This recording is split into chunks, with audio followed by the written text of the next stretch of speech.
किसी ने बड़े कमाल की बात कही है कि जीवन में दूसरों की शिकायत करने से बेहतर है कि खुद को बदल लीजिए, क्योंकि पूरी दुनिया में कारपेट बिछाने से अच्छा है कि आप खुद अपने पैरों में चप्पल पहन लें। नमस्ते दोस्तों, मैं हूं आरजे कार्तिक। एक बड़ी छोटी सी कहानी एक मिडिल क्लास परिवार की, जिनका सपना था कि उनके घर में एक दिन कार आ जाए। बच्चे पापा से जिद करते थे कि पापा बस कार खरीद लीजिए। पिताजी एक प्राइवेट कंपनी में नौकरी करते थे, उतना पैसा जमा नहीं कर पा रहे थे कि कार खरीद लें। उनके एक बेटा और एक बेटी थी, और पत्नी भी कहती थी कि बच्चों की जिद है, कुछ तो ऐसा कीजिए, सेविंग्स इकट्ठी कर लीजिए, लोगों से उधार ले लीजिए कि कार आ जाए घर में। और वो कहते थे मैं उधार नहीं लूंगा, पैसे जमा करूंगा, फिर जाऊंगा खरीदने के लिए।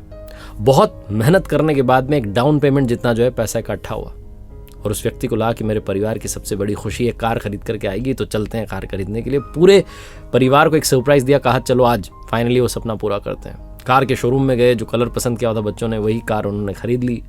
कार खरीदने के बाद में जब वहाँ से निकले तो पूरा परिवार उस कार में सवार होके, उनके वहाँ पर परंपरा थी कि जो मंदिर था शहर का सबसे बड़ा, वहाँ सबसे पहले कार को ले जाया जाता था। तो उस मंदिर की ओर जा रहे थे, शाम का समय था। अचानक से मौसम पलट गया, तेज बारिश होने लगी, आंधी चलने लगी, और सड़क किनारे जहाँ एक चौराहे पर लाल बत्ती पर खड़े हुए थे, वहाँ एक बड़ा सा पेड़ आकर के इनकी कार पर गिरा।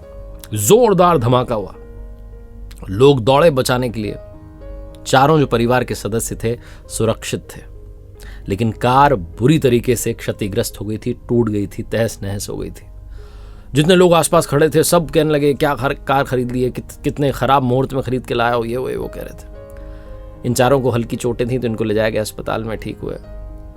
अब घर के बच्चों को लग रहा था कि पापा तो कार बेच देंगे, वाइफ को भी लग रहा था कि इस मनहूस कार को तो रख करके क्या करेंगे। लेकिन क्योंकि कार का इंश्योरेंस था, सारी चीज़ें थी, उस व्यक्ति ने कहा मैं कार बेचूंगा नहीं, मैं इस कार को ठीक करवाऊंगा, कंपनी में वापस भेजूंगा, रिपेयर करवाएगी। दोबारा गाड़ी जब आई तो उस व्यक्ति ने कहा परिवार से कि आओ सारे बैठ करके फिर से चलते हैं। घर वाले बड़े डरे थे कि अब क्या होगा, फिर से उसी मनुष्य कार में बैठ गया। लेकिन जैसी कि परंपरा थी, सबसे पहले उसी मंदिर में गए, जाकर के प्रणाम किया, प्रसाद बांटी, कॉलोनी में आकर के मिठाई बांटी, और सब लोग कहने लगे भाई साहब आपने उसी गाड़ी को ठीक करवा लिया, आपको तो गाड़ी बेच देनी चाहिए थी, इतना बड़ा हादसा हो गया। उस व्यक्ति ने जो कहा वही इस कहानी का सार है कि भाई साहब उस कार को कैसे बेच देता जिसने पूरे परिवार की रक्षा की। उस दिन हमारे ऊपर सबसे बड़ी विपदा आई थी और उस कार ने हम सब की जान बचा ली। जो हमारी जान बचा चुकी है उसको मैं अपने से कभी अलग नहीं होने दूंगा। बहुत छोटी सी कहानी जो बताती है कि जीवन में सारा खेल नजरिए का है। अगर आप सोचते रहे कि सब मनहूस हो रहा है, सब खराब हो रहा है, तो खराब ही होता चला जाएगा।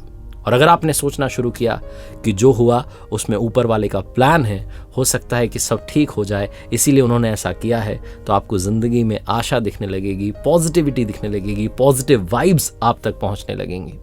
एक बार फिर से वही बात जो अक्सर आपसे कहता हूं, कर दिखाओ कुछ ऐसा कि दुनिया करना चाहे आपके जैसा। देखते रहिए हर सोमवार सुबह 9:30 बजे मेरे क्या हो गया भाई, देखते रहिए हर सोमवार सुबह 9:30 बजे मेरे साथ एक नई कहानी, हर शुक्रवार सुबह 9:30 बजे लर्निंग सीरीज का एक नया वीडियो।